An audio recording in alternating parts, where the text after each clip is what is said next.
He's allowing them now. Yeah. Monish waiting.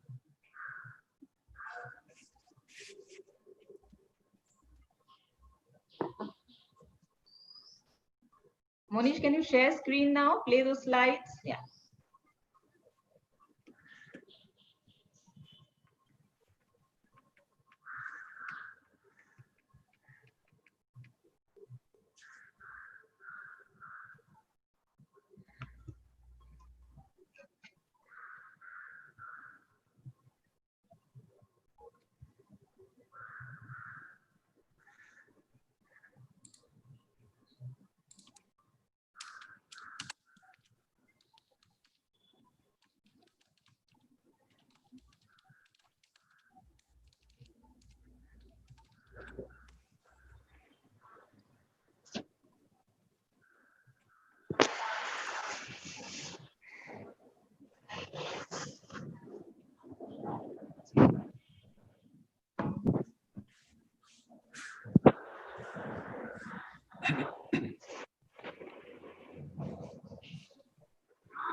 Monish?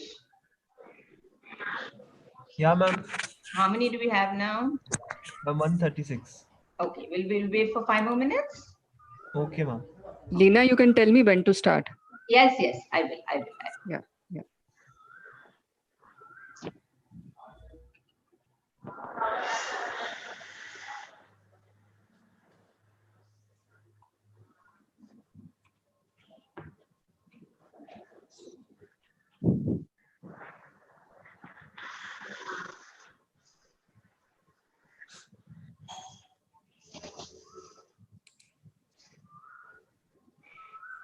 Monish, the slides should play one after the other.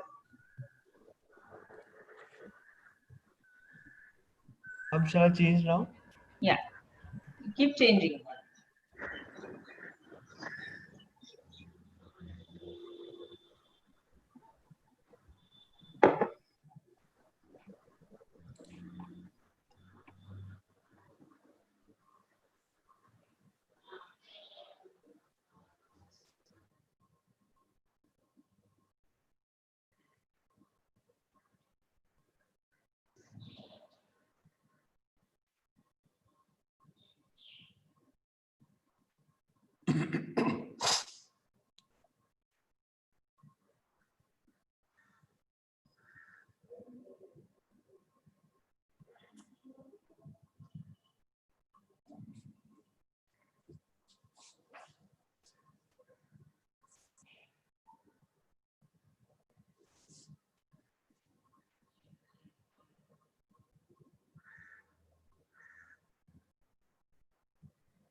Shall we begin?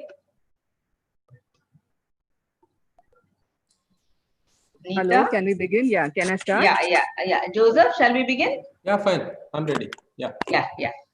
Okay. Good morning to one and all. Greetings from HSNC University, KC College. We welcome you to the National Webinar Series on Research in Times of COVID-19. Today's session, Ethnography in and of COVID-19. Today we have the speaker, Dr. Joseph. At the onset, I call upon Dr. Leena Pujari, HOD of Sociology Department and convener of Research Committee, to give the opening remarks. Monish, I think we can you stop sharing now?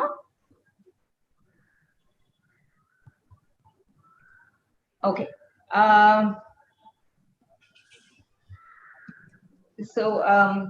Good morning, one and all. Our principal is not here, but hopefully she will join us later. May I request all the participants to please keep their to turn off their videos. This is to ensure stable internet connection. Our principal will join us shortly, and a warm welcome to all of you. I can see participants from far and near, and it feels wonderful to connect with you this morning. May I just let me briefly explain how this idea of webinar series on research emerged and how we intend to take this forward. I don't think I can emphasize this enough, that today we live in a substantially transformed world. For those of us in higher education, whether as pedagogues or as research scholars or even as administrators, there have been certain questions that have troubled us over the last 3 months. I mean, as pedagogues, classroom is where we belong. And now we suddenly find ourselves displaced from there and moving into a space that almost all of us, in some measure or the other, feel very conflicted about. And that is the digital space and online teaching. Research, I think, centers very prominently in this entire discourse. And, I mean, as pedagogues, we know research and teaching are integrated. We don't look at them as separate domains at all. In a sense,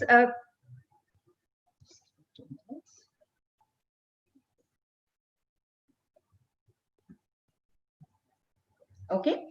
So, we kind of deliberated on these issues, and there are many, if you look at research, there are reports which tell us that research has come to a standstill with questions looming large over funding and, uncertainty, especially when it comes to early research seeker, people who have just got into research. Field work, which is a very important component of research, has been facing unique challenges. There are many limitations now, especially with physical distancing norms coming into place and restrictions to face-to-face conversations. So, what happens in the case of all this? And of course, there is experimental research based in laboratories with certain kind of equipments. There have been concerns which have also been expressed on that front. So how do we look at all this? And of course, there are many ethical questions. I mean, ethical questions are more important now than ever. So the focus of the discussion today is on qualitative research today and tomorrow. Now, this is a series, and the first of this series focuses on qualitative research. And as we go along, we will bring in the whole idea is to bring researchers and academics to deliberate on these issues from the specific domain, and also issues which resonate with all of us across disciplines. Now, qualitative research, I see this as a kind of paradox today. Qualitative research is more important now than ever. I mean, epidemiology can give us a lot of information about the disease, about the spread and how it disseminates, so on and so forth. But in the midst of all this, there are people involved out there who are trying to make sense of the humongous changes that are sort of taking place in their everyday lives, and try to make sense of it, attribute various meanings to it. And I think as qualitative researchers, it becomes very important for us to understand those processes. And I don't think our policies will ever be successful unless we understand how people are making sense of it. And therefore, the need to go into the field, get into those spaces, speak to people is more now than ever. However, as I mentioned earlier, qualitative research seems to face certain specific challenges. I mean, we stand at a very crucial juncture, and with physical distancing norms and restrictions on face-to-face interactions, and especially when we talk about ethnography. Ethnography is a variant in qualitative research, one of the variants. And in ethnography, we talk about prolonged presence in the field. We talk about very, immersing ourselves in the field. Now, one wonders, how is that possible given the times that we live in? So is there any way that we can reimagine the research landscape in ways that can address these concerns? Are there ways to mitigate these challenges, however enormous they may seem at this point of time? Can we talk about research based on principles of justice, equity, solidarity? I mean, especially in ethnographic research, I always keep wondering, how does one gain an entry into the field? I mean, we ourselves might be perceived as as a contagion, as a spreaders of infection. And how do we, in fact, deal or engage with people who may have experienced great emotional turmoil or distress in recent times? So there's a very important issues that come up. And of course, I'm very happy to have with us today Dr. Joseph. Dr. Joseph is a sociologist from the University of Mumbai, and ethnography is his field and his area, and we couldn't have found a better person. So I welcome Dr. Joseph, and I request Neeta to introduce our speaker for the day. Over to you, Neeta. Thank you, Lena. We are really indeed very happy to have with us Dr. Joseph. Dr. Joseph is from the Department of Sociology, University of Mumbai. His research interest primarily centers around sociology of religion, and his publications mainly converge on subaltern religiosity, particularly the manner in which Dalits and other subaltern groups engage in certain appropriations and interpretations of religion as project of emancipation. He has co-edited with Dr. Geeta Chadda the volume on Reimaging Sociology in India, Feminist Perspectives, published by Rotlang in 2018. May I request you, Dr. Joseph, to please deliver your talk. Thank you. Joseph, can I just come in for a minute? Sure. Thank you. May I request all the participants to please direct your questions on the chat box. And we would like to have a wonderful discussion after Joseph's presentation. So we request you to keep your questions specific and to the point, and so as to not crowd the chat box, because sometimes some very important questions get lost in the flood of messages that come in. Thank you, Joseph. You may begin. Yeah. Thank you, Lena, for this introduction, and also for inviting me to talk on this topic. Webinars give a chance for you to talk to a larger number of people than any seminar can afford. So it's a chance. Thank you for inviting me for that. Yeah, and also KC College for hosting for this very meaningful 2 days of two important themes that you are actually looking at. When Lena first asked me, can you talk on this? I immediately said, fine, I would do it. It's only, because it's something that I always think about. But I was also nervous in the sense because we don't know, there are a lot of things happening, and we can only talk about some things that we personally choose or personally are aware of. There are so many things that we are ignorant of. So that was some kind of a misgiving I have. So that is what I would actually, also by way of introduction, I would like to say, I approach this topic from the perspective of cultural anthropology mainly, because you can approach ethnography from different disciplines now. It has become very widespread. So you have an ethnography of almost every possible thing. So the perspective that I use will be from cultural anthropology. Okay, having said that, I will share my screen, and I have a PowerPoint presentation in which I have summarized just the points, and then I will explain each of that. And Lena told me I have 45 minutes, so that means I can talk till 11:30, right? Yeah, 11:30. So I hope to stick to that time. I hope I don't talk too much and overshoot the time. Okay, fine. So I share my screen now.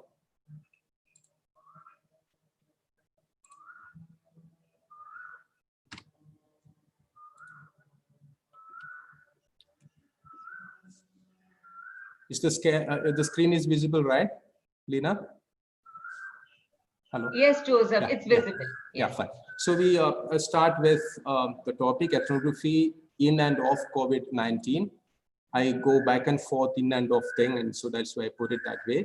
The picture is of a classical picture from the files of Bronislaw Malinowski when he did his field work among the Tobriand Islanders. That is him sitting with them, and that's a photograph from his file, which is now it's a Creative Commons property, so I have put it there. Okay, fine. A little bit about ethnography before we begin with. It's important what we are talking about, though all of us know what ethnography is. Obviously, what has happened with ethnography as a concept is that it has lost some of its very clear kind of meaning, because it has become very flat, because it is used for a lot of things. So I would like to just add a couple of caveats to what we could mean by ethnography in today's context as we connect it to field work and other things in COVID-19 and all of those things. So originally, two words, ethnos or ethno and graphy. The earliest meaning ascribed to ethnography was the first one, which I have given there. It meant description and classification of the races of humankind, because the earlier ethnographers were preoccupied with knowing, describing, classifying, and comparing differences of human cultures. And then later, now if you look at Merriam-Webster dictionary right now, it will tell you that ethnography is the study and systematic recording of human cultures. So primarily, ethnography is writing culture. So that is one of the distinction I would like to bring to the fore. It gives kind of a privilege to the written text over oral kind of narratives. Like, for example, if you say, the text doesn't just mean the printed or the written text. It could be visual medium, it could be video medium, whatever. So the way in which it is giving rise to a kind of importance to writing over the oral narratives, and not only just oral narratives, because there are any number of cultures in the world which are based on orality.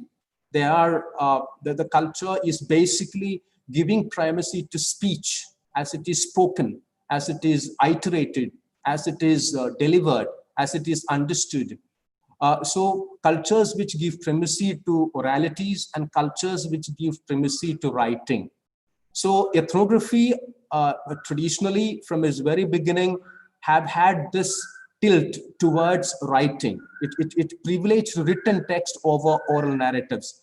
Now this is problematic because ethnography developed as a skill where people who were actually having skills of writing produced knowledge about peoples and cultures whose lifestyles were or whose cultures were actually centered around the spoken word. So that hierarchy already comes in, and therefore people with skills of writing produced knowledge about other people whose cultures were not oriented towards or did not privilege writing as a medium of instruction. So that is something that I would like to state at the very beginning, and therefore that kind of a difference comes in there. All right, and then ethnography is the written account of the face-to-face interactions with people and their culture. So at some point, very clearly, ethnography privileges empirical kind of interaction. empirical interaction. There is a way in which ethnography is primarily empirical. It is face-to-face interaction. And that is where it becomes a question of how do we mediate this in times of a pandemic like this, and how do we imagine new ways of face-to-face interactions, because ethnography is basically about it. It's about primary kind of interactions over an extended period of time with multiple kind of interactions with the same persons, different people, and coming to that kind of an input which can create thick description, as Clifford Geertz would call. And that is what ethnography is essentially about. And therefore, that creates an issue in a time like this. And that is the paradox that Lina was talking about in her opening remarks. And that paradox remains. And my talk here is to pick up from here and there and try to find out how some people have tried to actually, negotiate that paradox and what we can learn from it. And that's what we are looking at it. Okay, fine. Then there is the concept of the other, which has always been there, but which has been theorized so much by this anthropologist, Johannes Fabian. Ethnography is about the cultures of the other. This comes from the Foucauldian notion of knowledge and power primarily, and work by Edward Said in Orientalism, and also the work of Writing Cultures by Clifford and Marcus. All of them talked about ethnography as constructing and producing knowledge about the other, and thereby you understand yourself, or the knowledge of the self in juxtaposition to the other. So from its very beginning, ethnography was about understanding of diversity of cultures, and therefore understanding otherness, describing otherness, and tracing that relation between the other and the self. So the other, the dimension of the other is always there. And that is why initially it was held that you couldn't have an ethnography of your own culture. And then Yaman Srinivas, that famed Indian sociologist, came to the scene and said, no, you could have an ethnography of your own culture, because we don't have something like Indian culture. So within India, every 3 kilometers you have a cultural difference, and therefore that is the other, that is not self, and things like that. So but the idea of the other, the idea of cultural difference is so much part of ethnography. Connected to that is the next point, which is the politics of ethnography, knowledge and power. So ethnography has its traditions, epistemological traditions of knowledge making, the manner in which good ethnography can be actually produced, and how it can be shared with people, and how that becomes problematic. And that leads us to the next point that I would like to talk about today. A lot of ethnographers are conscious about this idea of reflexivity. Reflexivity in the sense like they problematize and talk about and theorize about one's own location in terms of maybe race, in terms of class, in terms of your ideology, in terms of your knowledge production systems, whatever. And therefore, there is a manner in which we have gone from the neutrality of the researcher to the manner in which research becomes something very reflexive about oneself. And that is why if you look at most of the recent ethnographies, or recent even shorter ethnographic essays, there would always be a section on, or it will be tied into the whole essay, or there could be a section on what is my situation, what is my location, and from that location, how do I negotiate with the otherness that I'm talking about, the otherness that I'm seeking to represent, or the otherness about which I'm producing some kind of knowledge. So that is something that has come about very powerfully these days, and there cannot be an ethnography today which is not at some point to some degree reflexive. And reflexivity is a very dynamic concept. No one can at any point and say, I'm a very reflexive person, I'm a very reflective ethnographer. It is something that you grow into as a skill, as that kind of a cultural sensitivity.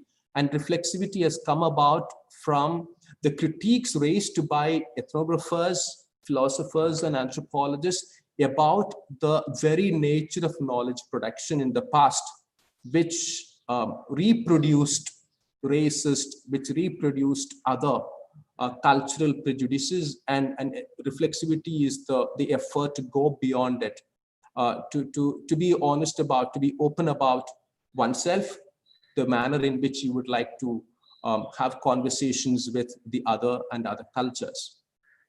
That leads us to the last point that I have kept there, which is intersectionality, which again is something that cuts across disciplines today, not about anthropology or social sciences. Today we understand reality, culture, especially culture, social life, located social life, as a matrix of intersections. And we give equal importance to, or seek to give equal importance to, the intermeshing identities that make up today's humans or today's cultures. It is not to say that the earlier cultures were not intermeshed, they were, but there were ethnography at some point. Suppose, for example, an ethnographer looked at the issue of race. It was all race and everything else was edited out because the research question was about race. But today, if you're looking at race, you look at race as it intersects with other identities, for example, class, or for example, ableism, or for example, sexuality, or for example, gender. So you see these intersections. Today, you see race not as a singular kind of a paradigm of identity. It is having cross connections with other identities. So you look at any kind of thing that you research today as something very complex, and you consciously look for these complexities, these intersections, these interconnections. And that makes the ethnographies of today very dense and very rich in that sense, which relates, and you know, like some years ago, I watched this TED talk, which went viral, of the Nigerian literature, Chimamanda Adichie, and she explained this in a very simple way. And the title of that talk, I'm sure many of you have heard it, is The Danger of a Single Story. The danger of a single story. Probably some of the older ethnographies were single or singular stories. And today we need to go beyond that. And in ethnography, we are, a lot of ethnographers are today committed to both of these at greater measure, reflexivity and also intersectionality.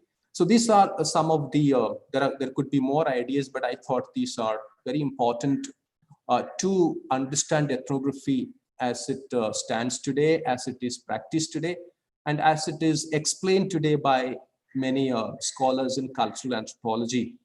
So all of these aspects come into mind when we seek to apply ethnography to our situation today, or to our situation at any time, at anywhere in the future as well. All right, I have just given the photos of some of the titles that I came across when I was researching for this talk. There are these 3 books here: The Anthropology of Epidemics, Human Extinction and Pandemic Imagery, and Framing Animals as Epidemic Villains. All 3 are either edited by, authored by Christos Linteris. She has done extensive work on epidemiology and medical anthropology, and brought out very interesting kind of findings. Some of the, a couple of ideas I've taken from her books.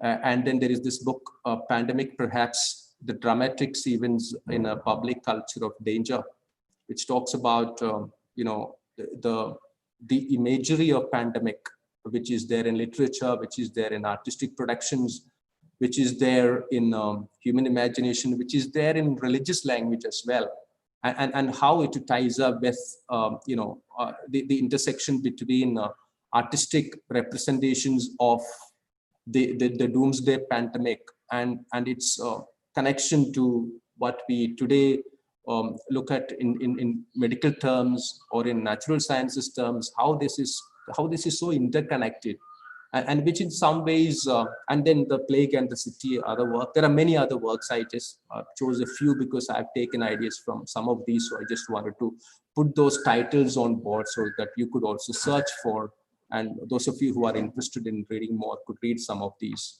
books, some of these articles as well. All right. So one of the very important things that I would like to say at the outset when I connect ethnography to pandemic is, pandemic, epidemic, or COVID, or coronavirus, or for that matter, SARS or MERS or Ebola, or all of these kind of, or Nipah. We have so many names in the last 10 years. Now, when we look at all of these, the way in which we understand these, the way in which we mitigate this, in the way in which we relate to all of these is very clearly cultural. There is a cultural understanding, there is a cultural way of relating, there is a cultural way of communicating. So obviously, natural science is at the forefront of the race to get the vaccine, the race to get the cure. But the stories of all of these is also mediated through culture. So culture has a center place in epidemics, and that is why epidemiology is a very important discipline that needs to find a place in discourses on the pandemic. It is not just enough to talk about, the search for virus or the search for the medicine, but how is it culturally mediated by communities in different parts of the world? That is very, very fundamental. And somehow we, in the public discourse on, in the public sphere, we have not given that much importance to that. But we, all of us know that, because you analyze the kind of social media information that is coming to us about COVID-19. I mean, you don't have to analyze too much, just look at the WhatsApp forwards and analyze them. And then we find how cultural it is. Culture mediates, and culture mediates very powerfully. And sometimes some people say some of these are, fake news. Now, who knows what is fake and what is real? What is fake and what is real? It depends on your cultural location. From a particular cultural location, what is not fake for me is fake for you. So there is a manner in which all of these, the way that we relate to a pandemic is very, very much cultural. And therefore, this centrality of culture in understanding, explaining, mitigating, relating to, and forming communities of therapeutic well-being around these pandemics needs to be understood in cultural terms. And that is where the basic relevance of ethnography of pandemics comes in. So I have a quote there from that book on Anthropology of Epidemics. I'm not reading it out, it's there. Then a quote, the idea of pandemic prophecies that already I referred to when I talked about the book Pandemic, perhaps.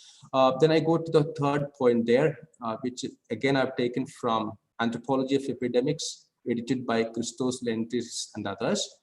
3 points that that book really deals with. The chapters of the book are centered around these 3 themes, which are very important when we look at how do we understand anthropology of epidemics or ethnography of epidemics. The first one is ethnographic examination of zoonosis. Now, this is about animal-human interface. Now, zoonotic diseases. The pandemic, COVID-19 is a zoonotic disease. Now, 3 or 4 chapters in that book very clearly talk about this animal-human interface and how ethnographic works have been there on this.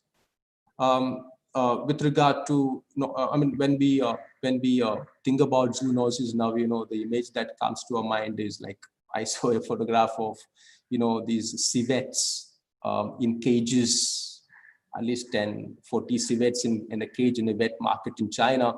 And then people are picturing that as the origin of the epidemic, which is again not fully in a foolproof manner proved yet.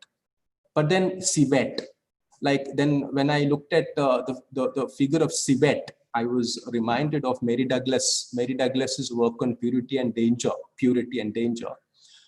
where she talks about the pangolin, and the civet and the pangolin are of different, very related kind of species. And so she talks about the pangolin as a very valuable kind of a mammal in a particular tribe that she studied, because the pangolin is somewhere between different categorizations that they are familiar with. So the pangolin and the civet as animals which are not fully reptiles, not fully mammals, so at some kind of a margin, and therefore they become the kind of villains to in the study of epidemics, as people who as the beings from which the virus have come into us. So there is a lot of ethnographic work done on this, and which ties up with other narratives of animal-human interface. Like if those of us who are looking at Hollywood films, there are any number of Hollywood films which talk about, which show or portray huge giant animals which come to destroy, or some are friendly, some are for destruction. At some level, you see these huge gigantic figures in these films and get an idea that, you look at them and you think about the end of the world. So, so there is a way in which the animal-human interface is looked at in connection to those narratives as well. And certain narratives in certain cultural traditions where people have stories and myths about the animal-human interface and how some animals can, at some level, relate to the extermination of the human race, and therefore that is the kind of a theme that is taken up very clearly.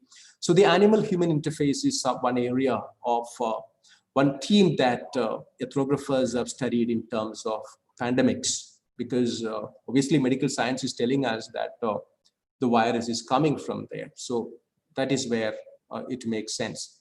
The second theme that book deals with, and others also looked at it, is the materiality of epidemics, the material culture of epidemics. With regard to the materiality of epidemics is about, we could have an ethnography of face mask, an ethnography of PPEs, life in the PPE, for example, and how does it feel like? What is the experience of that?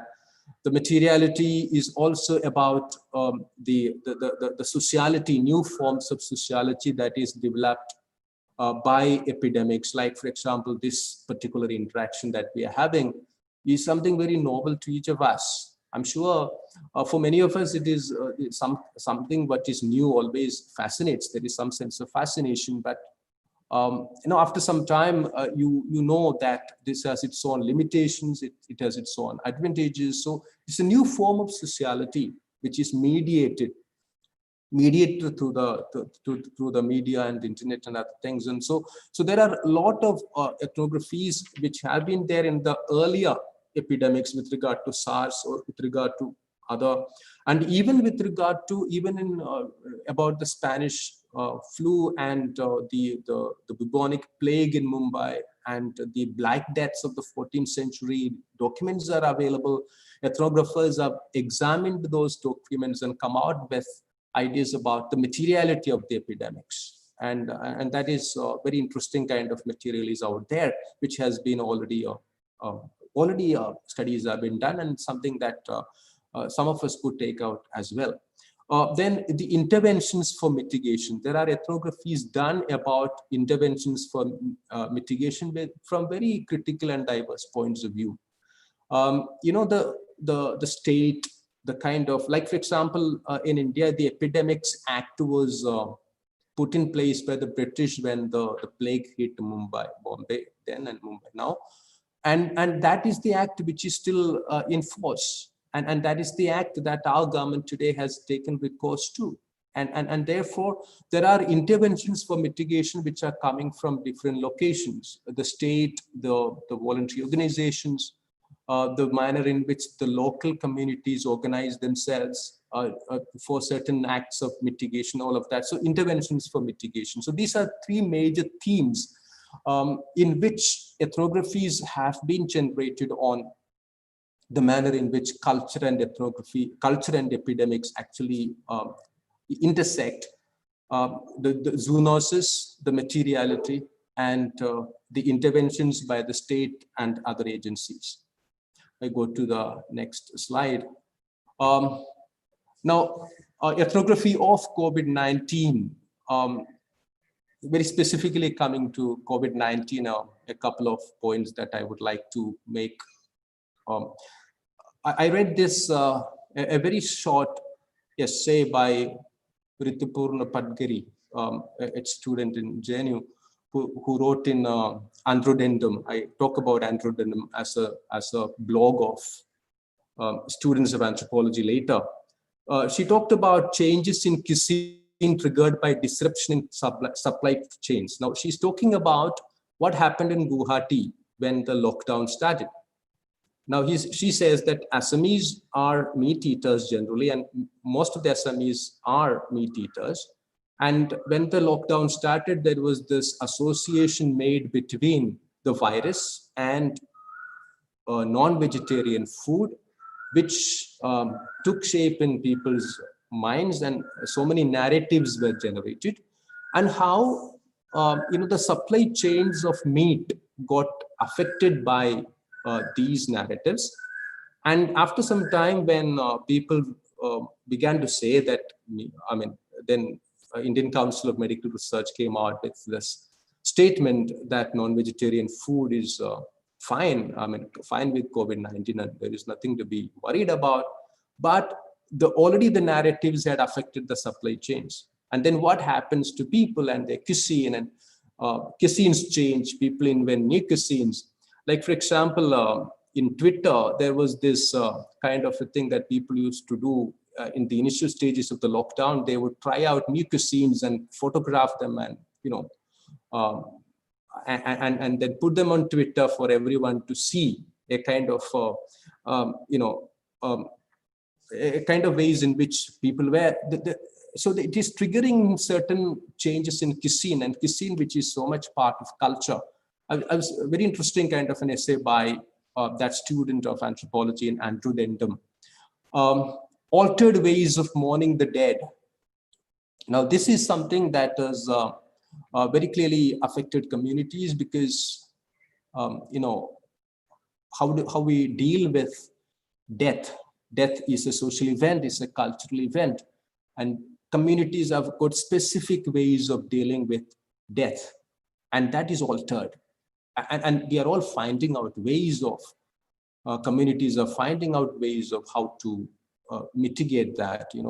Like, one of the things I've seen is like now funeral or burial kind of ceremonies are streamed live for people across the continents to look at, to be there in a mediated way at least.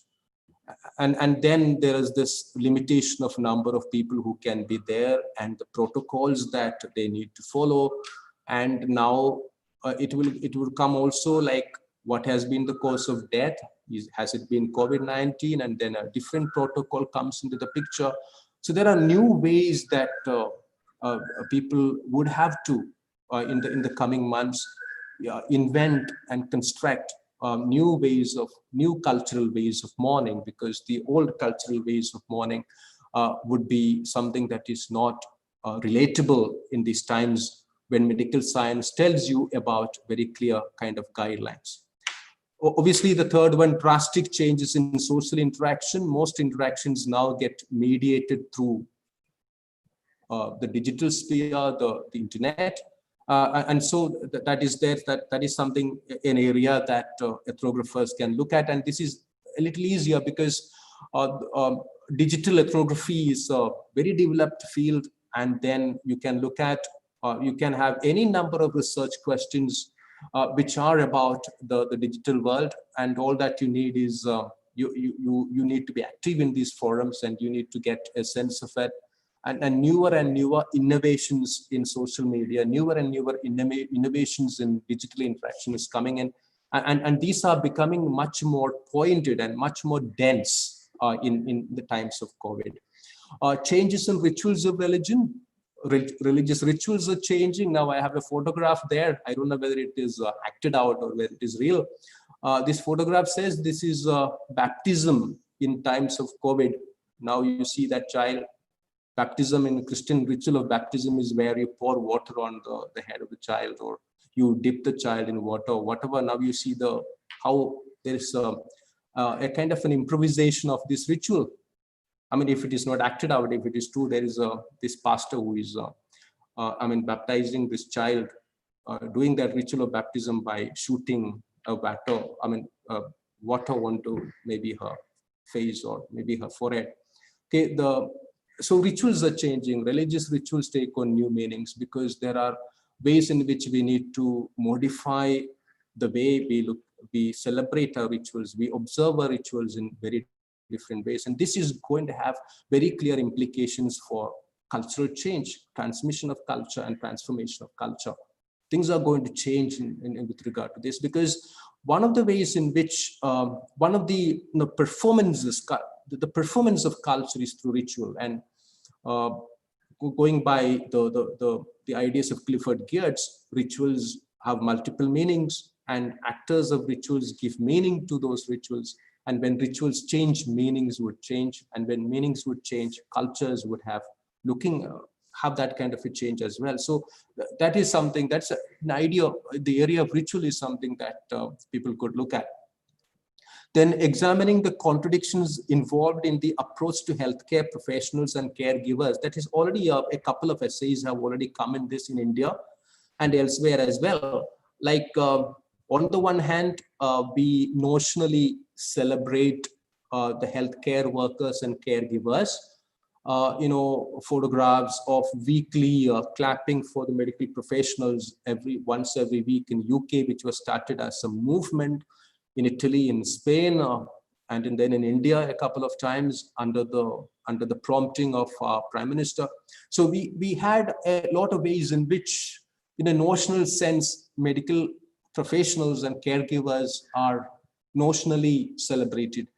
But if ethnography could go into their experience of what they are going through, and that is very different. We have doctors on strike in a particular hospital in Delhi because they are not given the basic protection measures, protective gear, and then salaries are not given on time in somewhere else, and the kind of risky environment in which they are there. They are isolating themselves from their families for protracted periods of time, which is actually bringing in emotional trauma, kind of very severe bouts of alienation which they are feeling, and so much kind of a discomfort they are going through, for which the society is not, in a sense, in monetary terms, rewarding them at all to a great extent, or rather, the society is not caring about it. Society is only in a symbolic sense celebrating them, which is a contradiction, and that contradiction is something. And one of the ways in which ethnography becomes very thrilling is, you go beyond what is the obvious, and you look at what the underlying kind of assumptions, underlying kind of issues, and you bring it to the fore, make it obvious. And when you make it obvious, it becomes something useful to human societies and cultures across board. And this is a very interesting area. Now, so these are some of the areas that we could look at in times of COVID as themes, as prospective areas of research. All right. So again, about certain altered, when we look at ethnography of COVID-19, what are some of the altered realities that you see? Okay, the first thing is digitally mediated alterations of culture. All of us know that media, it's a mediated world. It's a media saturated world. Information and communication has had a very kind of a high degree of impact on every aspect of human life. But now a digitally mediated alteration of culture in some ways is impinging on our sense of self,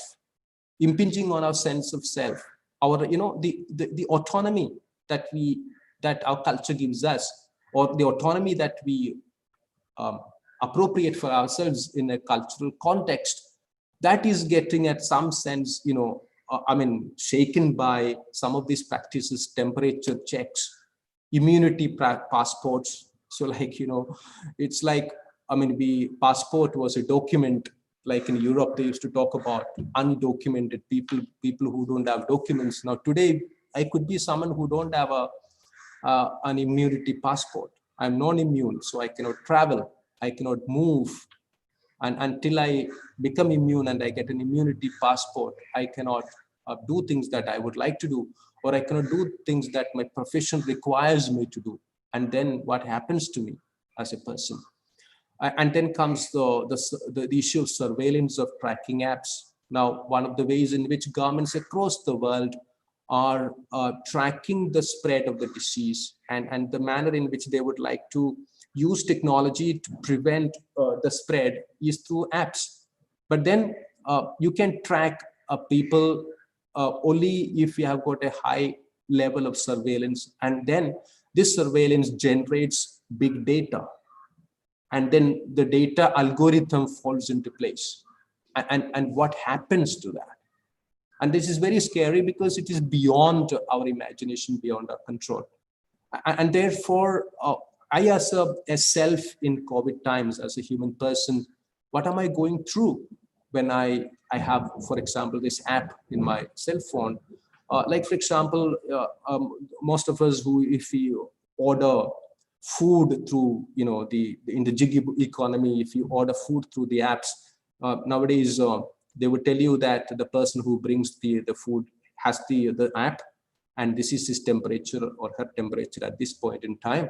And right now he has, sanitized his hand with the sanitizer.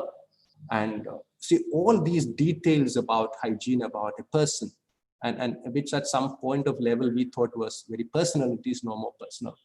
It is actually monetized. It is actually commodified by, you know, marketing agents. And what happens to the human agent in this kind of a situation? So these are some only 3 points I put. We could have many other things to look at. Digitally mediated alterations of culture, and in this kind of a scenario, what happens to the human self?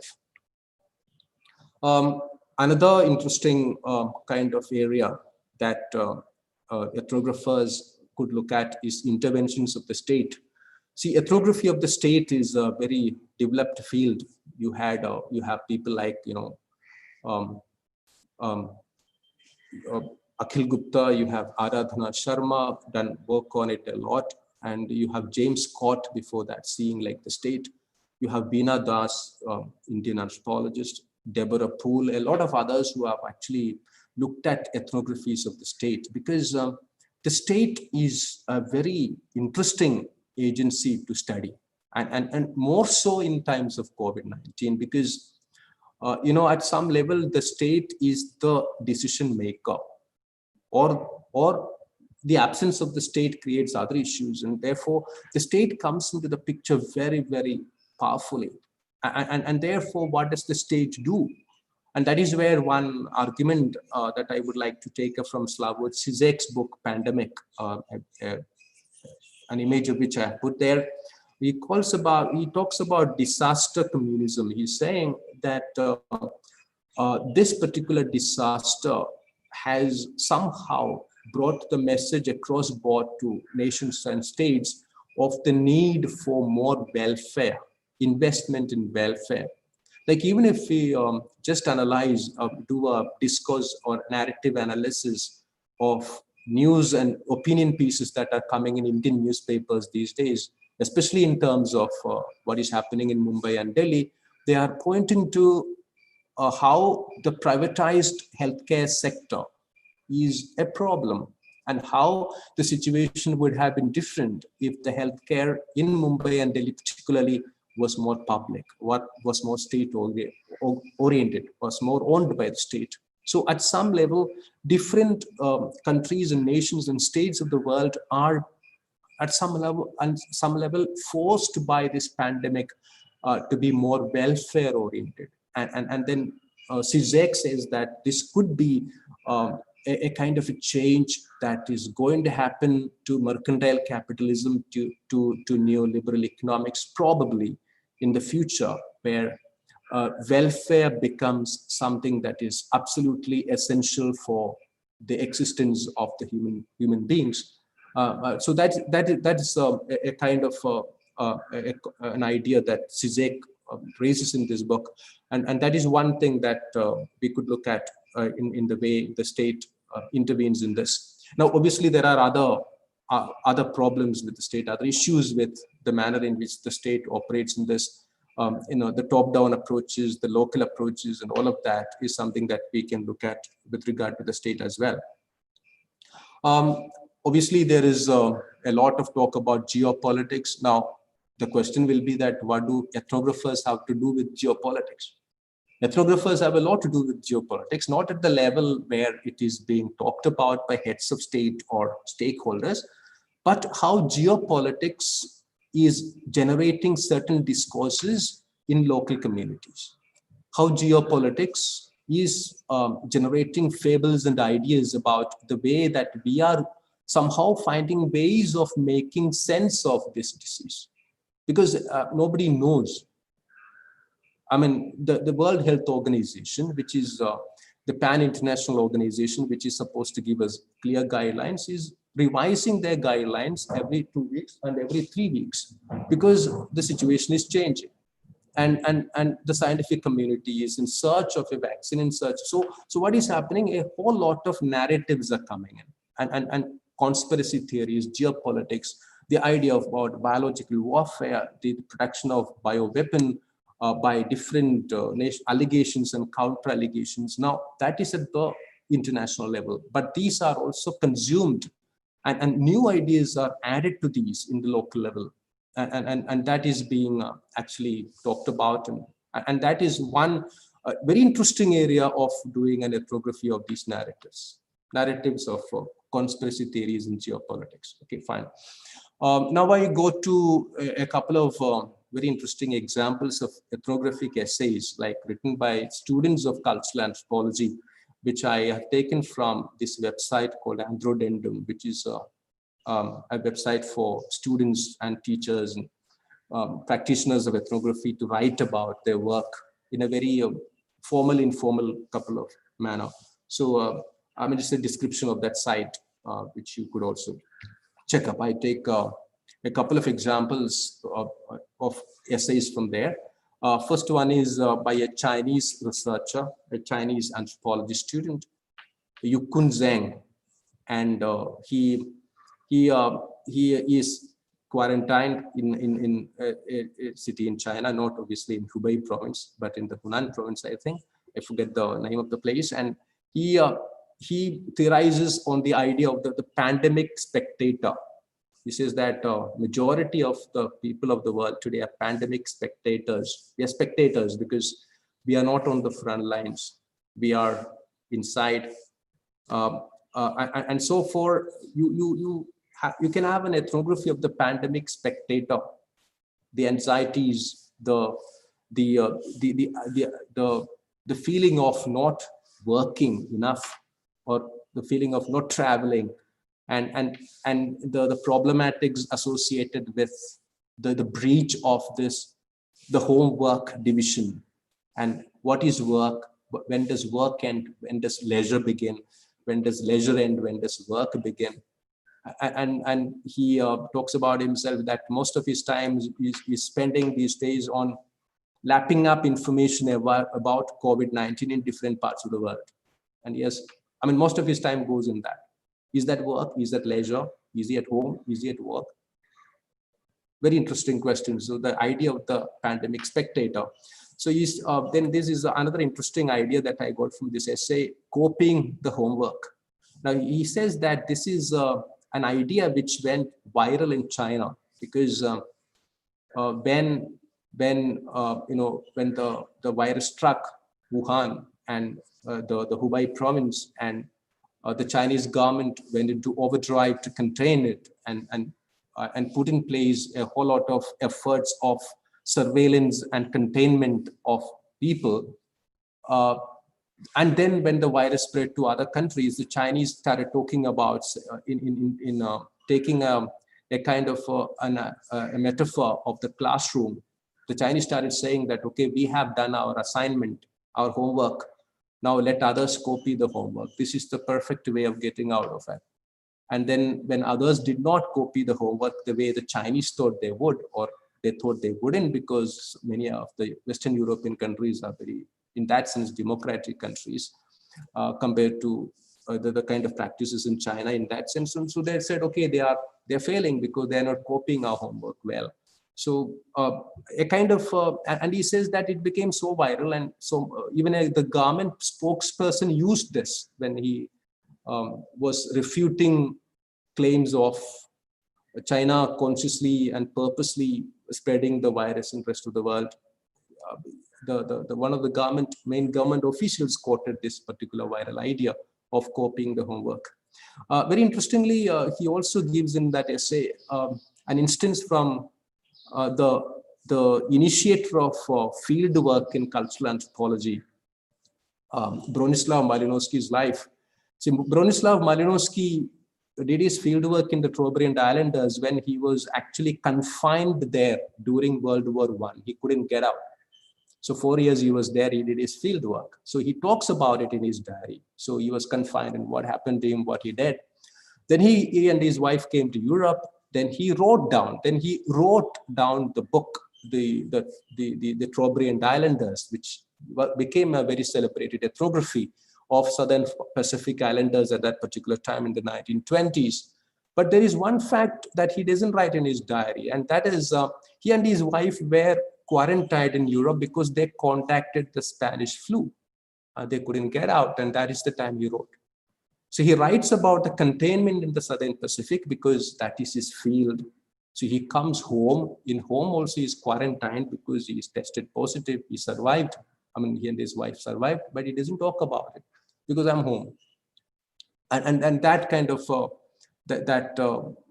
distinction between the field and the home, and now the field and the home. How do we imagine the field and the home in times of pandemic like this, when you even cannot travel in the manner that we want? That's an interesting thing. The second thing I already explained in the earlier slide, that is Ritupurna Padkari's work, essay on the social meanings of food, how COVID-19 actually is transforming the ways in which we imagine our cuisine. The third essay is by Pranati Divakar. Her work is on the Ghana performers of Chennai, who are from Dalit localities, and they sing for the funerals and after funerals as mourning kind of songs, and how they perform and what is happening to them and their livelihood in times of COVID. While she was wrapping up her field work, the lockdown started in Chennai, and then she had access to some of these locations, some of these artists, and who couldn't have a livelihood out of it. So she has titled her essay as Disaster, Dystopia, and Dysphony, because they are performers of the Ghana, the artistic form performed by that particular community. Then the last one example from that website, Anthrodendum, is Hannah Pickwell's idea about pandemic productivity. That is, in lockdown, the manner in which one becomes anxious about how productive one is, because when you go out to work, your work is measured. So when you are home, your work is not measured. now, and therefore there is a whole lot of thing to be productive and prove that you are productive. And that is maybe one of the reasons, like many of us, we register for all these webinars, because then we have the certificates being generated. So this proof of my pandemic productivity. So, the entire idea about productivity is changing, and it will be interesting to look at it. And Zizek, in the earlier book I refer to, he talks about the achievement subject that is being produced by the situation. I would like to go to another point, which is also theorized and talked about by people today: pandemic and the female academic. This is the title of an article in Nature magazine, which came, a very short essay by Alessandra Minello.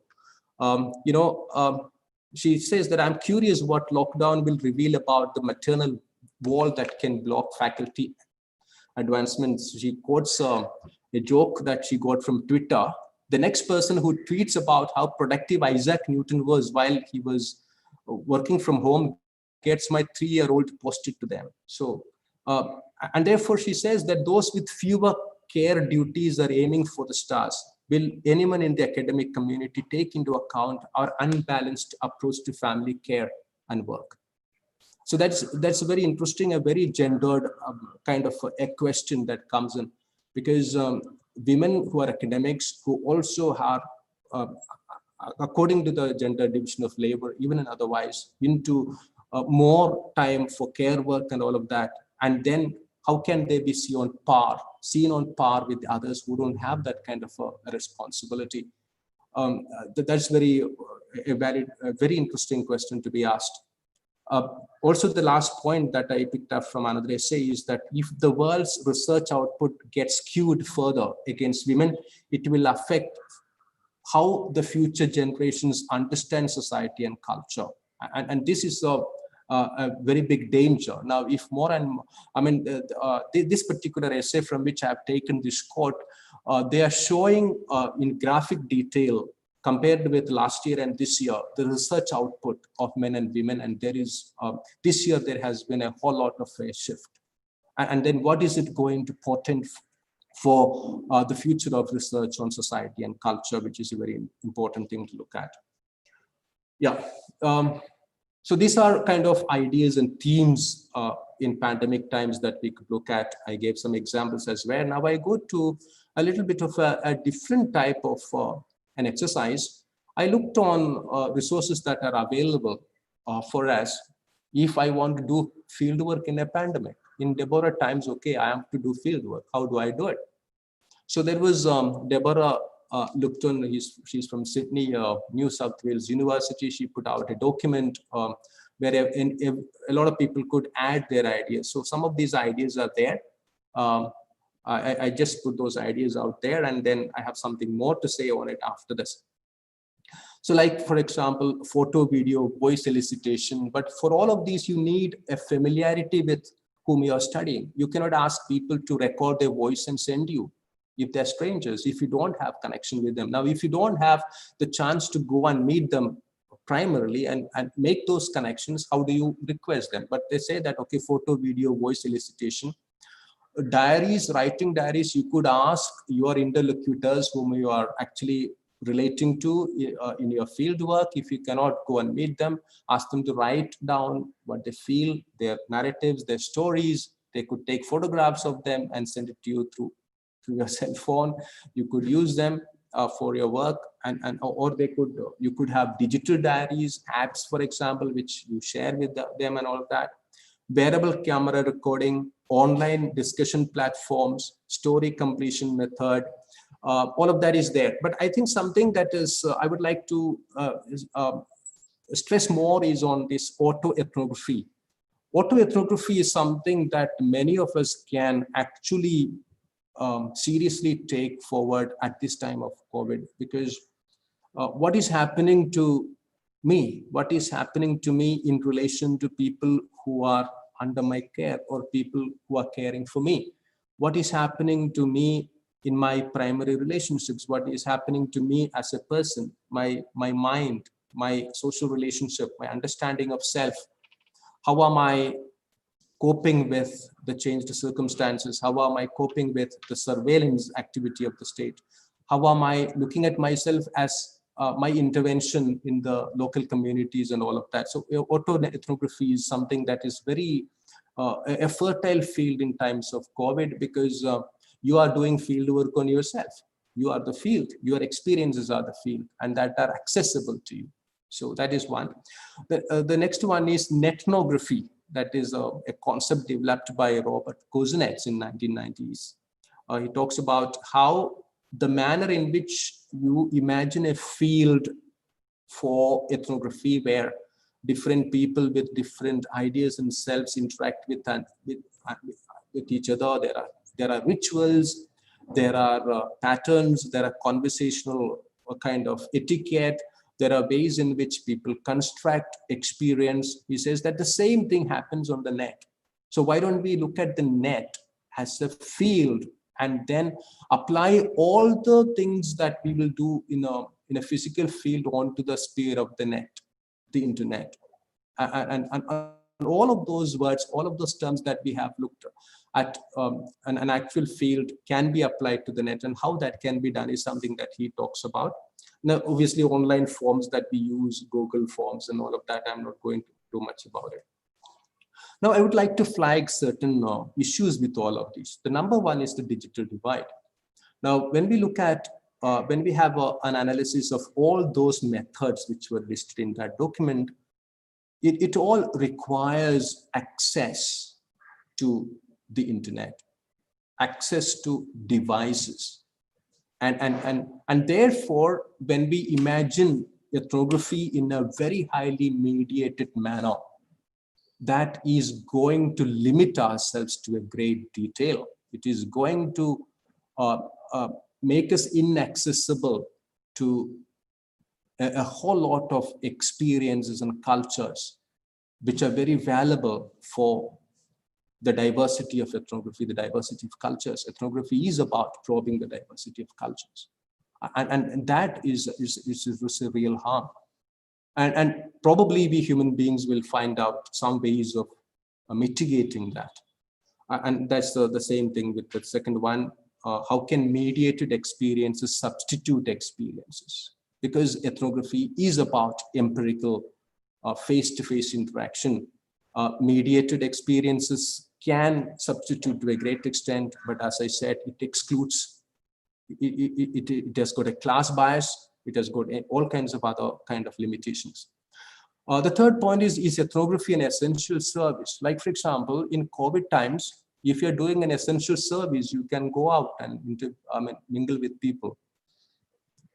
But can we imagine ethnography as an essential service? Now, if we hold that the way in which we experience and relate to a pandemic is cultural, probing that culture should get some kind of a priority, though we may not call it as an essential service. And if that is so, governments who are actually managing this should give ethnographers that kind of a cover, that kind of a certificate to go out, and those of us who would like to do very empirical kind of work and actually map what is happening to people around us, that should be allowed.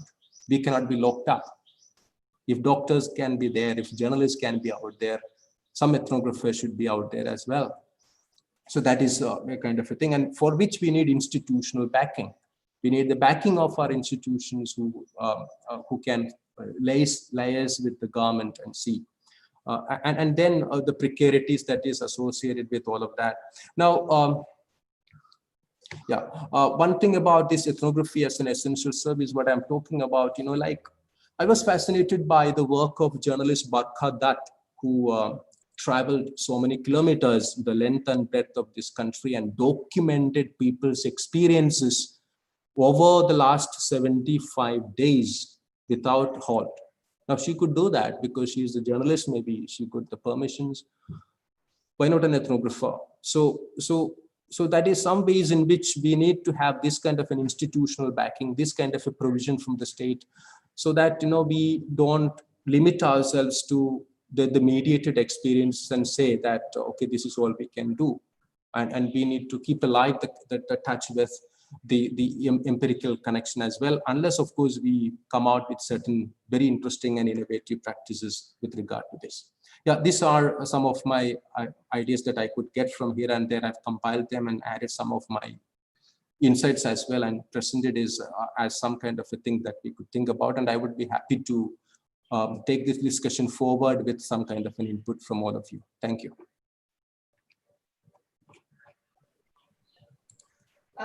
Thank you. Thank you so much, Dr. Joseph, for the profound and rich insights that you have given us,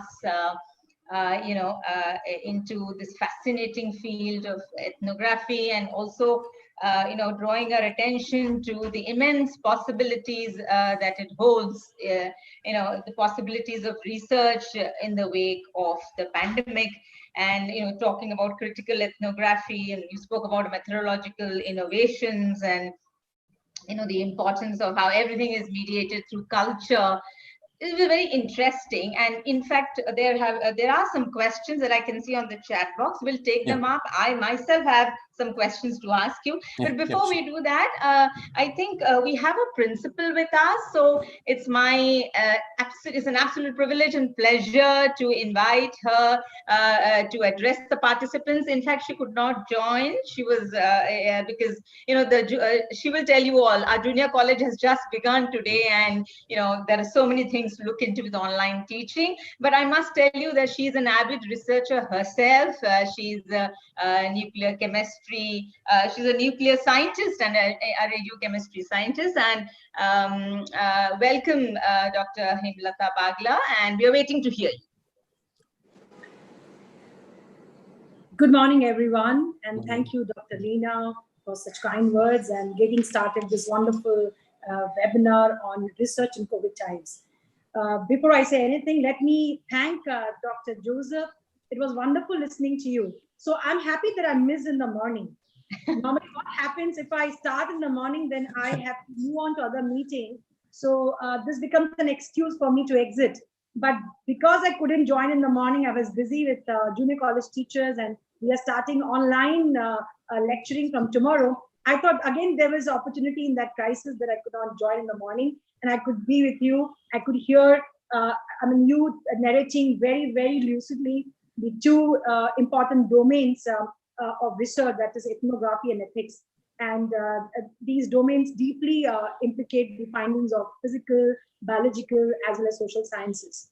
So it was really indeed, it was a privilege that you could join us. When such an accomplished person is with us, then what else would we expect in this COVID time that our students and teachers are engaged? I'm so very happy that research committee convener and head of the Department of Sociology, Dr. Leena Pujari, and the entire team, Casey, could put up this wonderful webinar. And as you all know, that research being very near and dear to me, I could continue my research in this COVID time as well. So I was sharing with her that it is not about being engaged, getting more time, understanding what has gone wrong, what needs to be worked on. So I would like to even share something with all of you, and continuing with social scientists, what I really feel that, it is during the Ebola time, crisis, social scientists had a crucial role to play.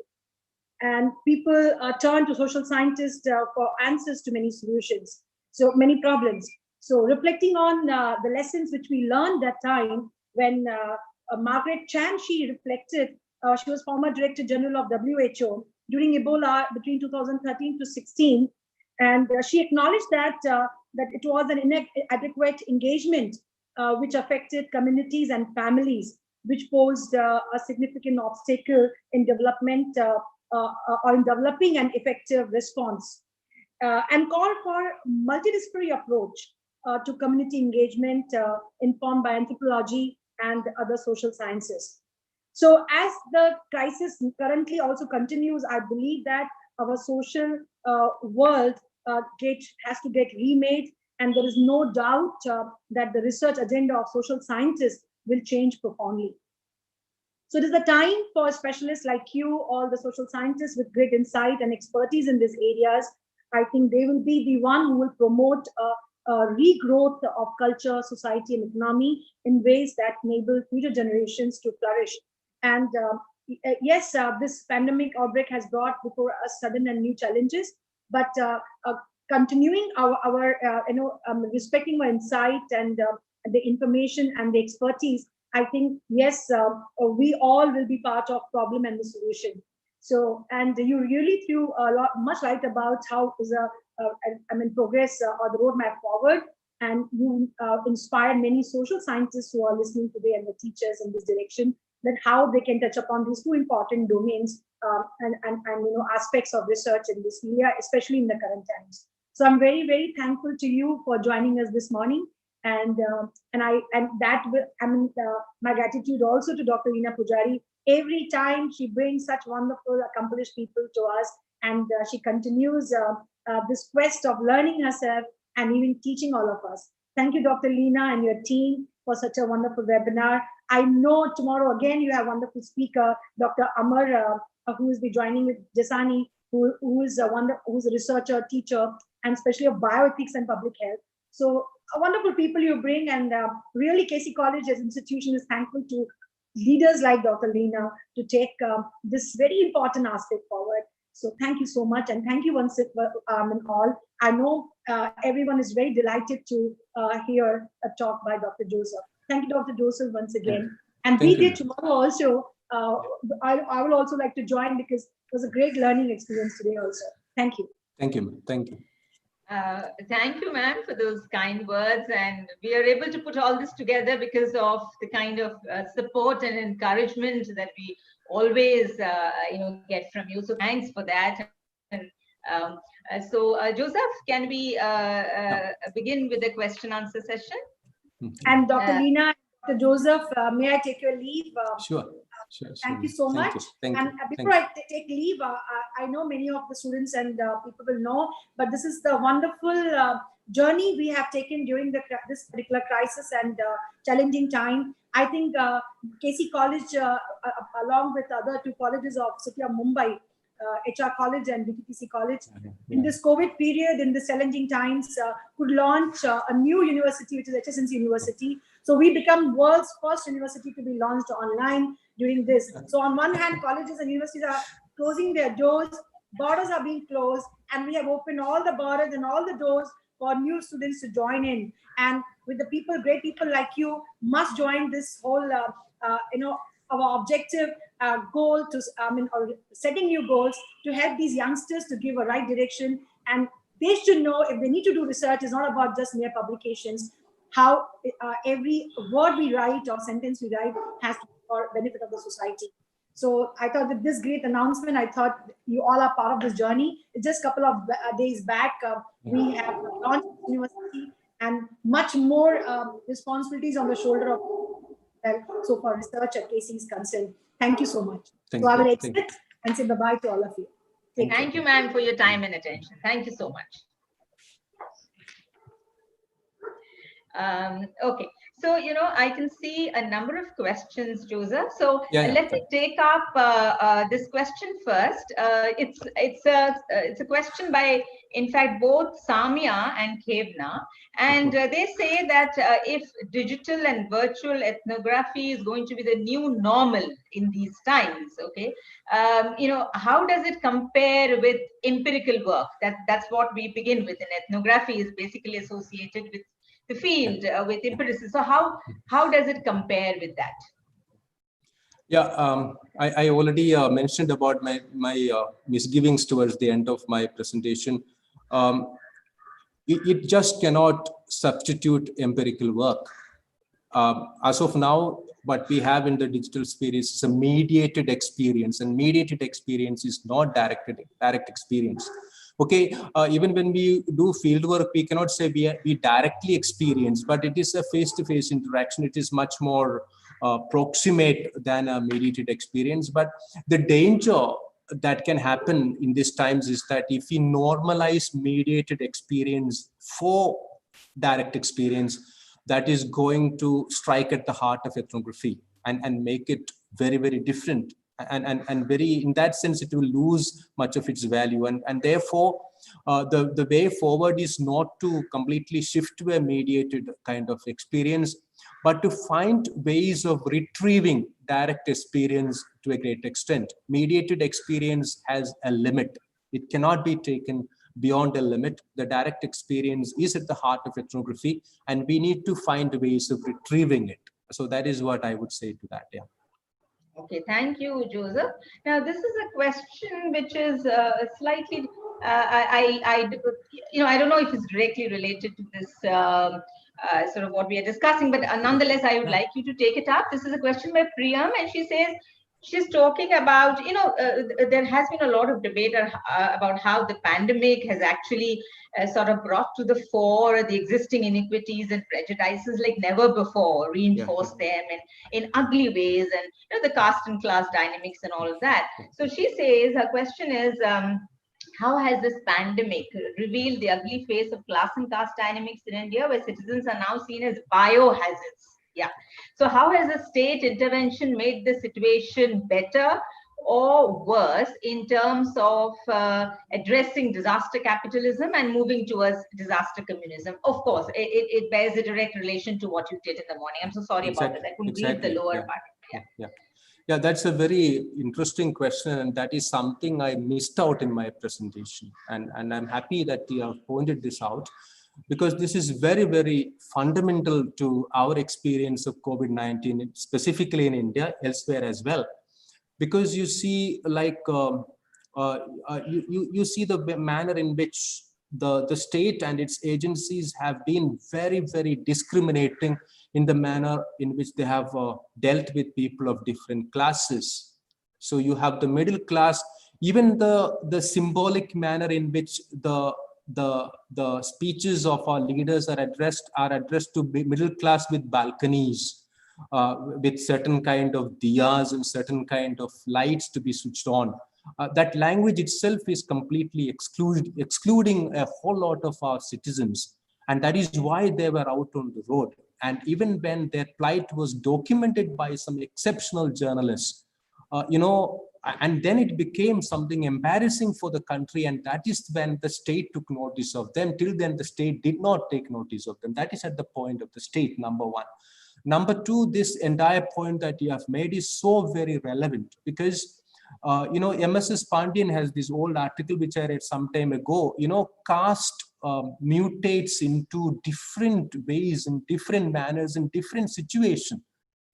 Caste is something that can mutate and find different meanings and different ways of exclusion in any novel situation, and it has happened in COVID times very, very powerfully, where where certain ayahs, when they prepare food for the quarantine people, they don't eat because she is from another caste, or the manner in which the people coming for domestic work from certain locations and certain castes are seen as biohazards, as you put it.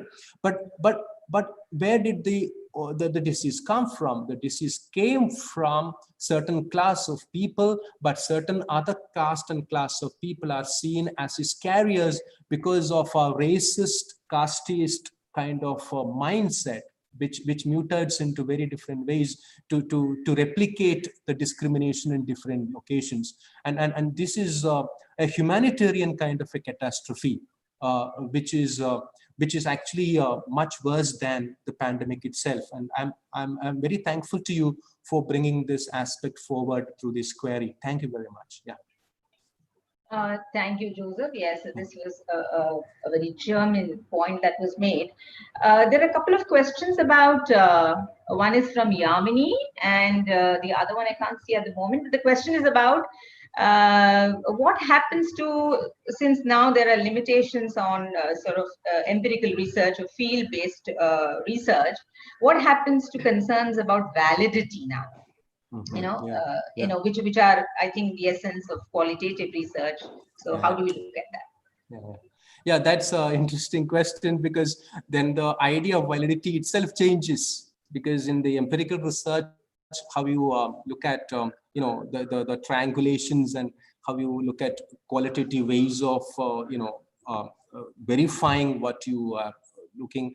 There are digital ways of doing it, because you can obviously, when we look at ethnography, which is digital, it implies all these access to resources and access to devices and access to spectrum and all of that. And then there are devices where which, through there could be apps which could look at how many people are saying this and look at all of that. So there are devices in which certain devices, certain validity can be actually measured, but it's qualitatively very different. So there is a difference in that. And I think this is one area I'm very sure the digital companies will come out with new products and apps to help us in this. There is no doubt about it. So that will come out, but there is a difference. And these are two different categories. Validity is not the same in direct experience and mediated experience. Yeah, thank you. Thank you, Joseph. And I think when these apps come out, that will be a bigger concern, because you will have the market taking over all of this and telling us how we need to go about doing research. That's Exactly. a greater, that's far more problematic, in fact. Yeah. Okay, so there is this question about how the rituals of religion have changed in India during the pandemic. Yeah. And I think this was also being discussed elsewhere about how even your presentation brought it out around mourning and the dead and funeral. Yes. Yeah. There are. It differs from religion to religion. There are religions which give a premium on congregational worship. So they're doing rituals together in certain numbers important to them. There are others who have a notion of doing things in a group together, but also doing things individually in family.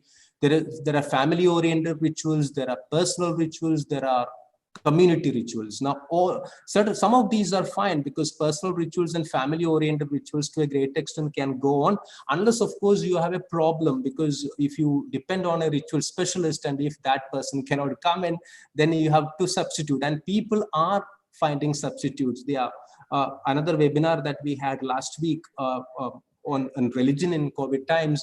One of the panelists were talking about how in male-dominated ritualized religions, women are finding novel ways of conducting or replicating those equivalents of those rituals in their families, rather than going to outside centers of worship. So that is happening.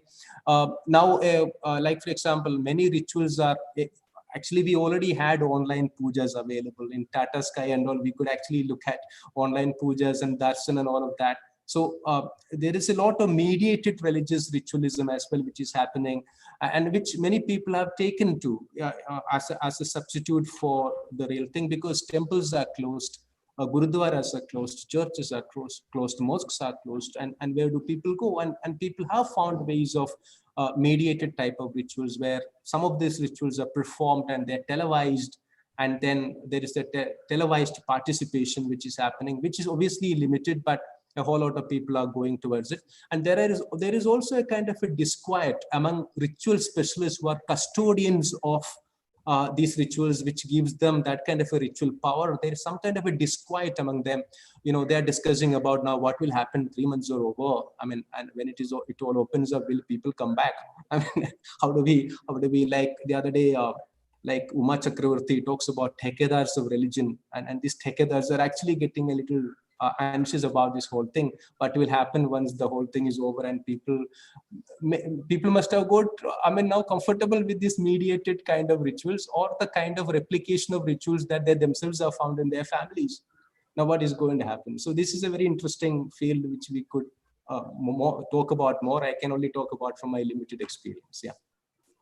Okay, thank you, Joseph. If I could just kind of add to this, do you see the possibility of emancipatory spaces with respect to religion? I mean, because if you all institutionalized religions, especially that Uma Chakravarti was talking about the other day, she speaks about how rigid they are in terms of maintaining certain rituals. Now that rigidity has definitely sort of been loosened, So what happens? Does that open up spaces for people to go on with their lives without necessarily being so particular about these kind of rituals and other rigidities associated with the institutionalized religion? Yeah, it has opened up spaces, but knowing the nature of religion, when the normal comes back, the old normal comes back, if at all it comes back, then they would go back to the old, because, you know, the ritual custodians of religion have got so much of symbolic power, which is invoked through direct connection to the divine. And therefore it becomes very difficult for a human agent to, at some level, negotiate that and say, no, I have found my way, now you go. That wouldn't happen, especially in the Indian context to a great extent. Yeah. That's right. Here is a question from Maggie Paul, and she says, Dr. Joseph, what are some of the ethical issues involved in doing ethnographies with marginalized communities in these times, since they are facing very physical and palpable brunt of the lockdown? Yeah, there is an ethical issue. Like, for example, first of all, there is a huge ethical issue with ethnography itself, unless if you are not reflexive enough. Because the people whom you are studying in some level become means for you, for your writing work. You publish about them, you become their voice, you become their representative. And that's a huge ethical dilemma that every ethnographer has to negotiate and find a way.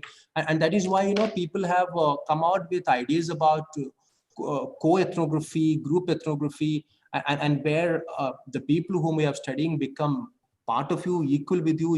You do the inquiry together, and when you publish your work, they become your co-authors. Now, all of this is happening, and in that context, your question is very relevant, because are we at the end of the day using the marginalized life of people for your academic or scholarly purposes? But that's a big question. But I would say that if your purpose is to make the world know the extent of marginalization that these people are going through, and the experiences that they are going through, and if it can humanize other people, to be more empathetic, and then I think the ethical purpose is done.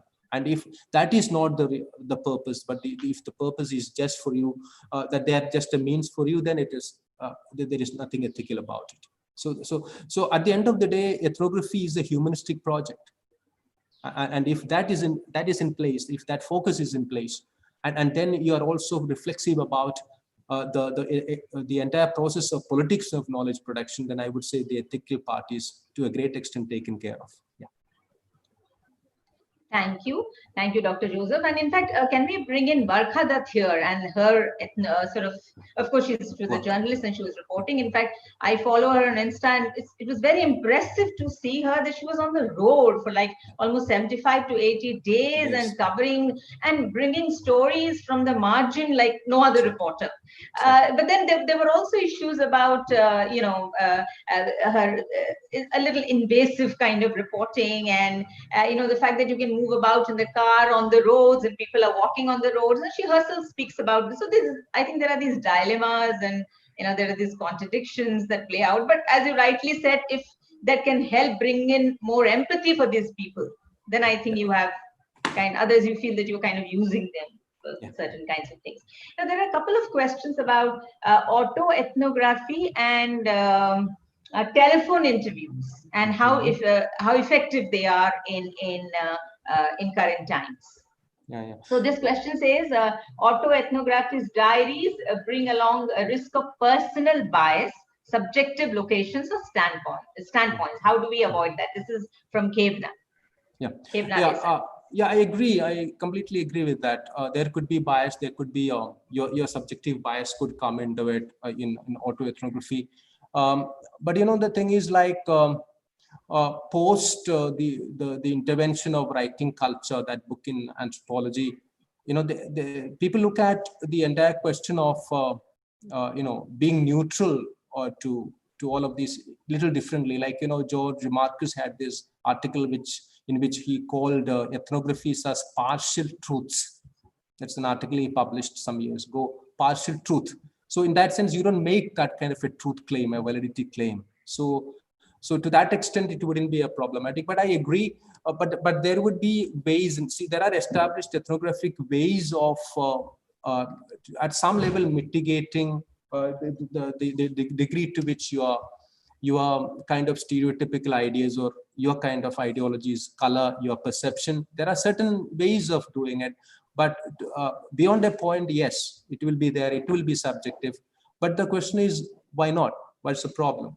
And if more and more ethnographical narratives which are subjective come from different points of view, different ideological underpinnings, and that becomes a rich field. So that's what I would say to that. Yeah. Okay, we have a question from Vandana Singh, and she says, she of course thanks you, Joseph, for your very interesting talk, and then she says, I'm particularly impressed by your reflection on the gendered aspect of this catastrophe, although it was touched briefly but was not made invisible. I would like to see the caste divide in India to be openly I think I just lost that. Just a sec. Yeah. I would like to see more the class caste divide in India to be openly and extensively mentioned by Indian academics. The two topics, I think this is just a comment and not a question. Gender, class need to be added. Yeah, I think so. Sorry, I think this was an observation that she was making. Joseph, would you have anything to say about telephone interviews? Someone is asking about that. Yeah, telephone interviews. Telephone interviews in that sense is a little less mediated than probably the thing. And telephone interviews have been an established way of doing research anyway, even before COVID times. And telephone interviews are quite fine, and it depends on the kind of, like for example, suppose you would like to research on medical professionals in COVID times, and you get access to some of them, you have telephone interviews, and I am very sure you would get very interesting kind of data which you could analyze and come out with findings. And thanks for adding that to that list which I had. I didn't have the telephone interviews. Thank you. Okay, now there are a couple of questions here on, can you share your perspective on how the pandemic has altered the discourse on food and supply chains, which of course you briefly mentioned about, and the proliferation of blogs on home gardening and sustainable living? Yeah, that's true. The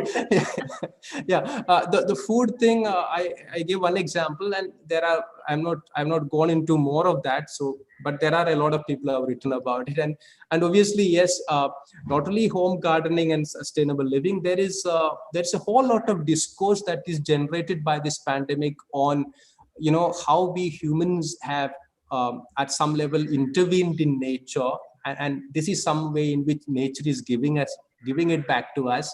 So that discourse is very clearly there, which is very, very important as well.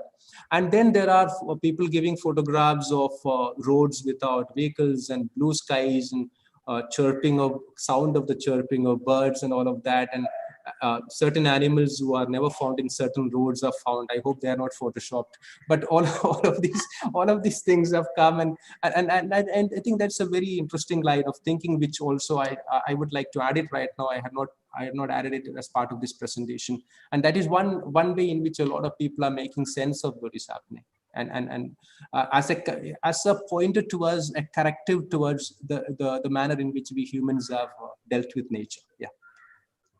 Okay, Joseph, here is a very interesting question, very relevant to current times, especially in the wake of the kind of the attack on civil liberties in India, which has happened, which we have witnessed in the last 1 month. And this is Yamini, and she says, if you could please comment on the understanding of ethnography in terms of dissent and protest in the face of physical distancing, especially in light of Black Lives Matter around the world and the protest in India, the digital protest. This is one area which I also personally feel very, very sad about, and not only about India, different parts of the world. The states, different nation states, and their custodians, whom or what name we call, they have deftly used this situation to root out any dissent, any kind of a community-based social movement.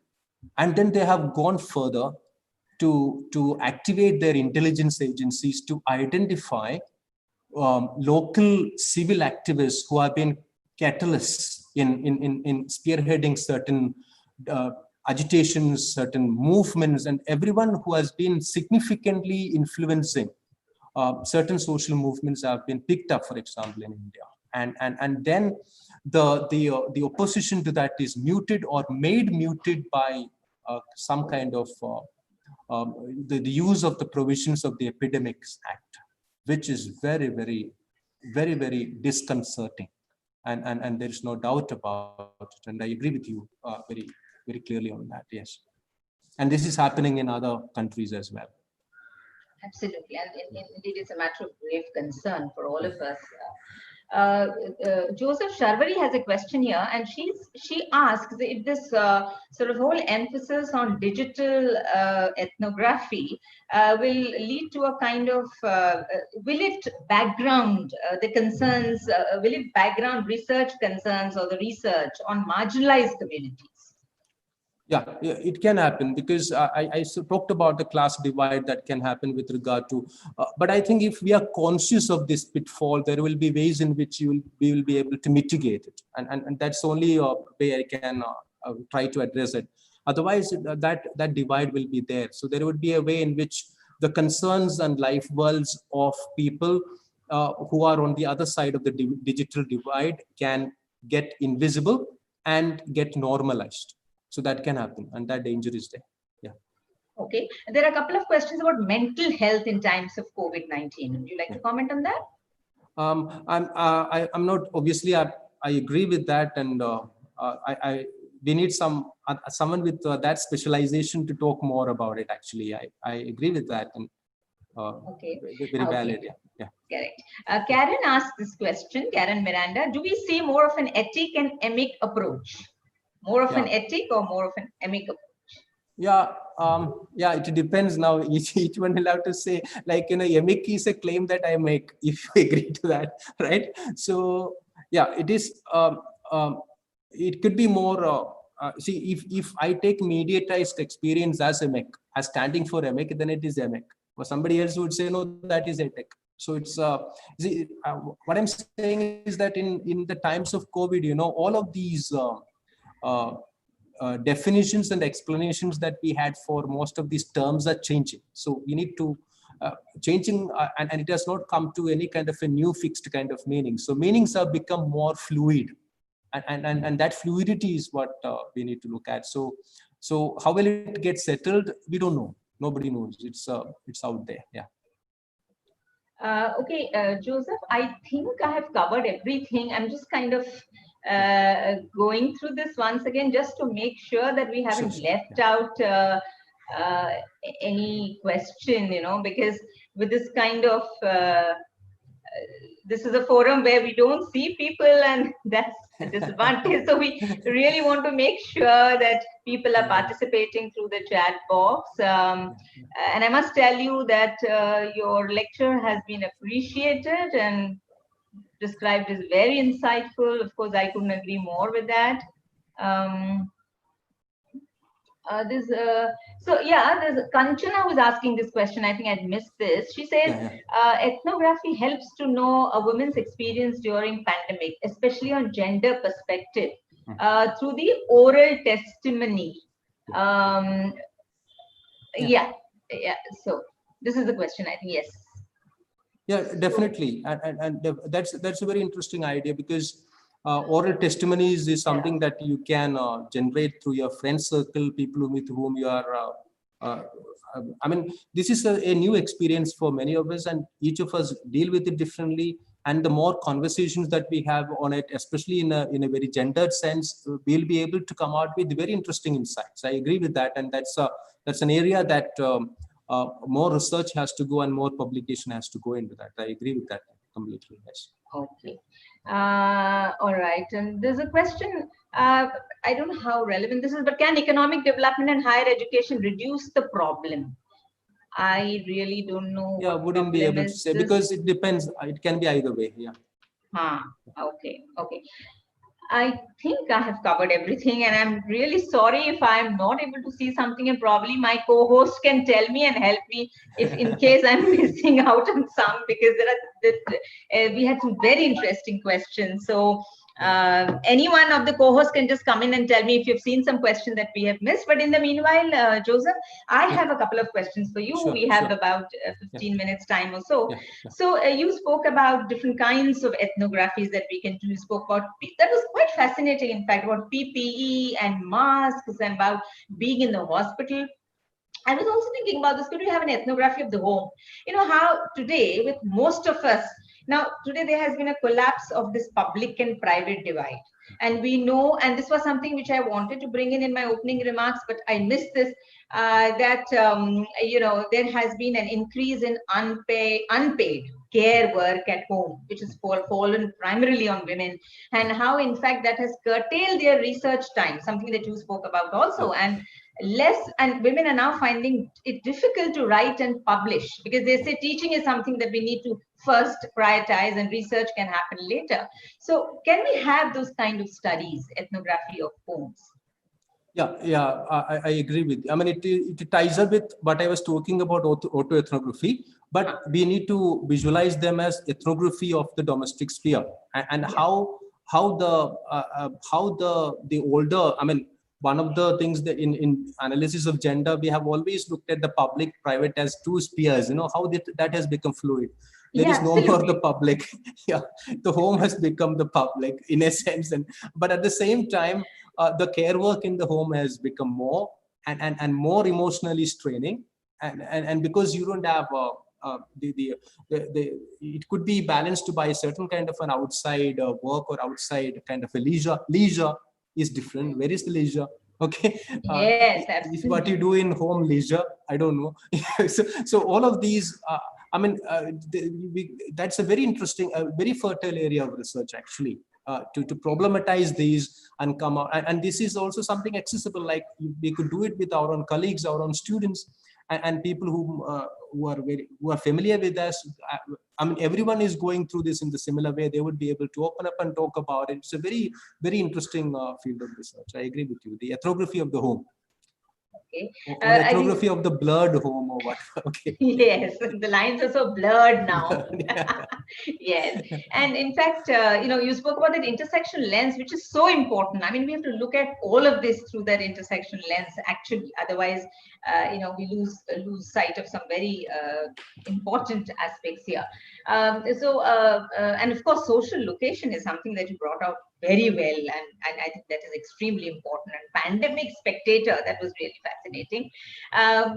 So thank you so much, Joseph. I think you've opened up a world of opportunities, research possibilities for us and to think of and to imagine. Of course, you know, and the methodological innovations that you spoke about. And of course, there is always this sort of danger, and there is this anxiety, and there is fear of you know what kind of shape is going to take, and is all of this going to overwhelm us completely, the digital space that remains? I think the only thing that is positive about the digital space is the fact that we get to listen to wonderful people sitting in the comforts of our home. And even though no face-to-face interaction, you really concentrate well and you can listen to them. That's the best part of this lockdown. Okay. I just hope yeah, I don't think there are any more questions. May I now request Dr. Rakhi Mehta to please propose the vote of thanks? Can I have just one word? Yeah, sure. Just one word in. See, like from the interactions, or based on the interactions, I have just something to add. See, when I talked about caste as something that mutates itself and finds new ways of becoming visible in newer situations like COVID-19 times, I would like to reiterate, taking on from some of the interventions from the people, an area that we could probe and research is how patriarchy is another domain which mutates itself and finds new ways of finding itself in COVID-19 times. And that is as equal or even more valid, a kind of a research question compared to caste. Yeah, thank you. That's Joseph, just one question. I don't want to miss this. I think I just missed it. Shiva asks how to make ethnographies dense during these times. Yeah, very relevant because it's all about making it dense. Yes. Yeah, I mean, the thing is, like you try to get opinions and narratives and kind of inputs coming from as many plural ideological, as many plural political, as many plural locational, intersectional locations as possible. That's the only way I would say that we can make the responses that we get as dense. I mean, and not to actually weed out, or not to actually be selective about any of these. So that's the only way that we can work this out. Yeah. And there are these questions, Ushvinder and others, who are talking about authenticity of the research, but I think you've addressed that. You've addressed that. And, at some point I've done that. Yeah. Yes, Rakhi, please come in. Yeah, a very good afternoon. On behalf of HSNC University's KC College, I express our sincere gratitude to Dr. Joseph for a very engaging, informative, and thought-provoking session on a very relevant topic, ethnography in and of COVID-19. Sir, through his wonderfully structured presentation, has explained the meaning and significance of ethnography, especially cultural ethnography, in the times of COVID-19. He has drawn our attention to the areas of ethnographical research, such as zoonosis, materiality, and intervention, bringing out its multidisciplinary relevance.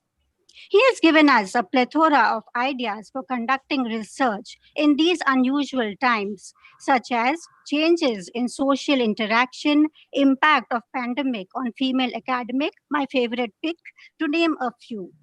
He has shared the various methods available for doing ethnographical research and issues surrounding it in the times of COVID-19. Sir, thank you for leaving us with a lot of food for thought, especially whether ethnographers should be regarded as essential services in the times of COVID-19. Thank you once again, sir, for spending your valuable time with us today. We are grateful. Thank you, sir. We are grateful to our provost, Dr. Niranjan Hiranandani, and the HSNC board for their support. We express our love and gratitude to our principal, Dr. Hemlata Bagla, the driving force behind each event at KC. We are thankful for the advice and support of our vice principals. A special thank you to Dr. Leena Pujari, the convener of Research Committee. This web series is her brainchild, and she has looked into the minutest details from deciding the pertinent topics, inviting distinguished speakers, and all the technicalities to ensure a smooth functioning. We acknowledge the efforts put in by our colleagues of Research Committee. Mr. Roshan and Mr. Monish, our appreciation to you for flawlessly handling the technicalities. 3 cheers and God bless for our enthusiastic and talented student volunteers. Last but not the least, thank you participants for being such a wonderful, cooperative and interactive audience. We look forward to seeing you tomorrow at 10:30 for the next lecture in this web series. Till then, stay safe and have a nice day. Thank you. Over to you, Leena. Thank you so much, Rakhi. And if it was not for the team that we have, the research committee, I don't think this would have been possible. Thank you nonetheless for those kind words. My apologies to the participants. In case I have missed out on any questions, and thank you so much for that very engaging sort of interface that we had, and the wonderful discussion that we had. And if it was not for your questions, that would not have been possible. And Joseph, I missed this. I think this is a very important point that you drew our attention to, which is ethnography as an essential service.